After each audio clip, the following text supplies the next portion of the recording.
Good morning, guys. Happy Monday. So, it's an interesting time in the world when you wake up in the morning and as you're standing there brushing your teeth, i.e., me this morning, and the first that runs through my head is, gee, glad the lights are still on. That's the world we live in, isn't it? Isn't it great? Now, I wanted to start real quick just with something that is a little despicable, I guess, if you will. The good old U.S. government here, ready.gov, FEMA, the where to plan, prep, and everything like that. Well, they have updated their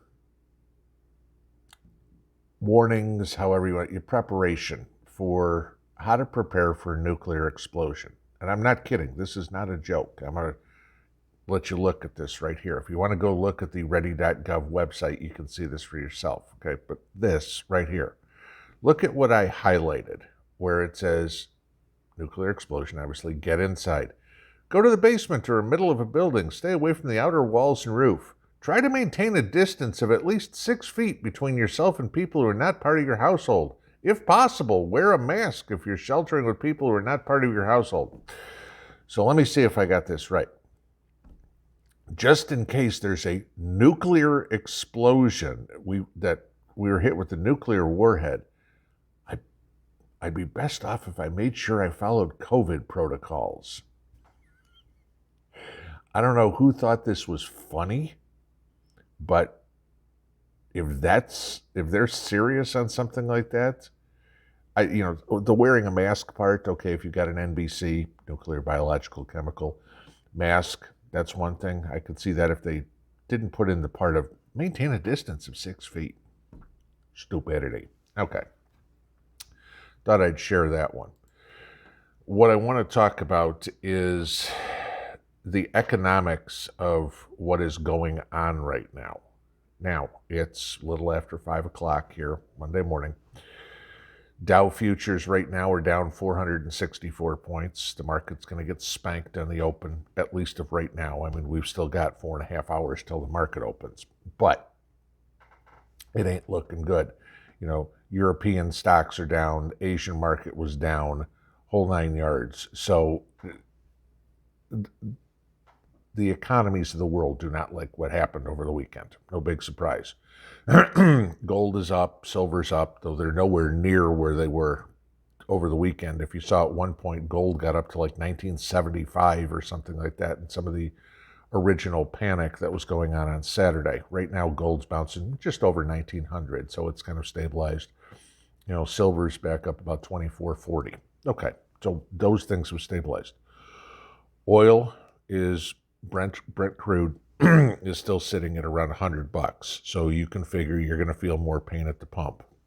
Don't know if we're going to see this $2 hike that everybody talked about over the weekend this week, but oil prices are definitely going up. They're just not as crazy as everybody thought they were. What gets interesting, and I want you to remember this is a global economy that we are in, that we have what's going on in Russia. Now, the Russian economy got smacked in the ass over the weekend. Right now, the exchange rate between the ruble and the dollar is slightly over 100, okay? It peaked yesterday about 119. Now, to give you an idea, on Friday, the ruble closed at 83 rubles to the dollar, and earlier in the week, it was 73 rubles to the dollar. This is an all-time low, if you will. I mean, what the ruble's worth. It's an all-time high as currency exchange. But you now have a Russian ruble is worth less than an American penny. Okay, to give you this, the ruble is up 20% since Friday night. That's instant 20% inflation. Market closed on Friday, market opened on Monday, your money is now worth 20% less, your spending power, okay? How does that affect all of us? Well, we're still buying oil from Russia, guys. I hate to tell you this. We're still wiring money to Russia every day, and we're still buying oil from them. Interesting, huh? See how fast that stops with the whole SWIFT thing. But so you look at other countries, for example, the domino effect. China is still doing trade full speed ahead with Russia. Obviously, it's going to cost the Russians more to buy Chinese goods. And so that is going to reduce the amount of Chinese goods that China can sell to Russia because they don't have as much money. So what does China need to do? China needs to raise prices on other things. Gee, who else does China trade with? Us. Okay, so where you look at this going as, oh, gee, it's all only going in Russia. No, it's not. It will affect us indirectly, and we will wind up paying more for Chinese-made goods or anything else that comes across. Yeah, I know you've seen all the stories on bars and restaurants pouring out all the bottles of Stoli and everything like that. Sure, okay. We're going to pay more because of this. Now, I want to look at something else. And just to give you an idea, okay, of what this kind of fiasco would be, should this hit here in the States, okay? Now, let's say, we all talk about hyperinflation all the time. Here's a real life example of what is going on. The Russian central bank increased the borrowing rates, the interest rates, over the weekend from 9.5% to 20%. So they doubled the borrowing rates plus. Now I'm going to give you this as a comparison. Right now, if you bought a $100,000 house, 30-year mortgage rates average 4.25%. That would mean that you are paying $492 in a monthly mortgage payment, okay, on a $100,000 note.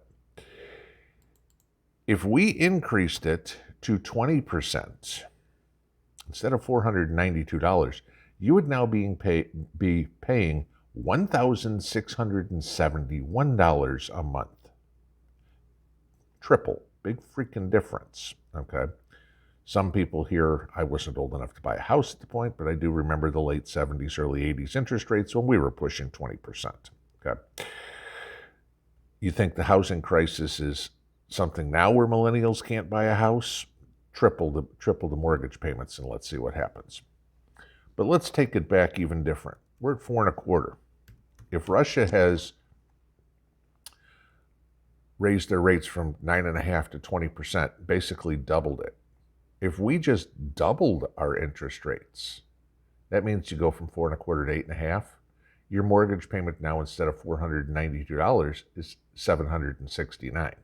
Okay, that's how it could affect us if hyperinflation hits. People talk about the percentage numbers all the time, and it doesn't really ring a bell as to how it could really whack you in the butt. There's the real numbers with a real life example of exactly what's going on. Now, Mrs. P was going through reading some of the overnight developments here as both of us are sitting up at 4 o'clock in the morning. And she said that the Russian central bank is requiring any businesses or whatever that do any sort of transactions in foreign currencies sell 80% of the foreign currency to the central bank and exchange it for rubles. Okay, so that means if Gazprom or anything like that sells oil overseas to an India, a China, whatever it would be, and makes $100,000, let's just say, they've got to now sell $80,000 of those yuan or those rupee or however it settles to the central bank and exchange it for rubles, because the central bank right now is scrambling to make sure that they have hard currency, as hard as you could consider to be the yuan or the rupee, if you will. It's certainly not dollars. There were bank runs in Russia over the weekend where people were trying to take money out of ATMs. And I've told you guys before, you go to the Russian ATMs and you can get rubles, euros, dollars. They couldn't get foreign currency. That was wiped out of the ATMs practically instantly. The only thing that was left was rubles. The ruble's gone to 100 to 1. What happens if it goes to 200 to 1, 300 to 1? Mrs. P keeps saying 900 to 1. You start thinking about that. And now, 9 rubles is a penny. You want to talk about hyperinflation. There you go. Pay attention to what's going on economically, guys, because there is an indirect relationship between all currencies in the world. You may think, oh, gee, the Mexican peso doesn't have anything to do with us, or, the Aussie dollar or anything like that. It does, because what one country has to charge for something else to keep itself afloat, from their buys and sells and everything like that, they've got to pass it around somewhere else. And the biggest thing that we have to concern ourselves is what the costs are with Chinese goods. There's probably a lot more to this than I could really go into, but I don't want to get completely wonky on the whole thing.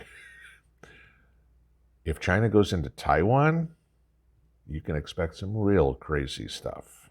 And just one little piece of information, going through the Sea of China usually is pretty choppy water, guys, except for one time a year, March.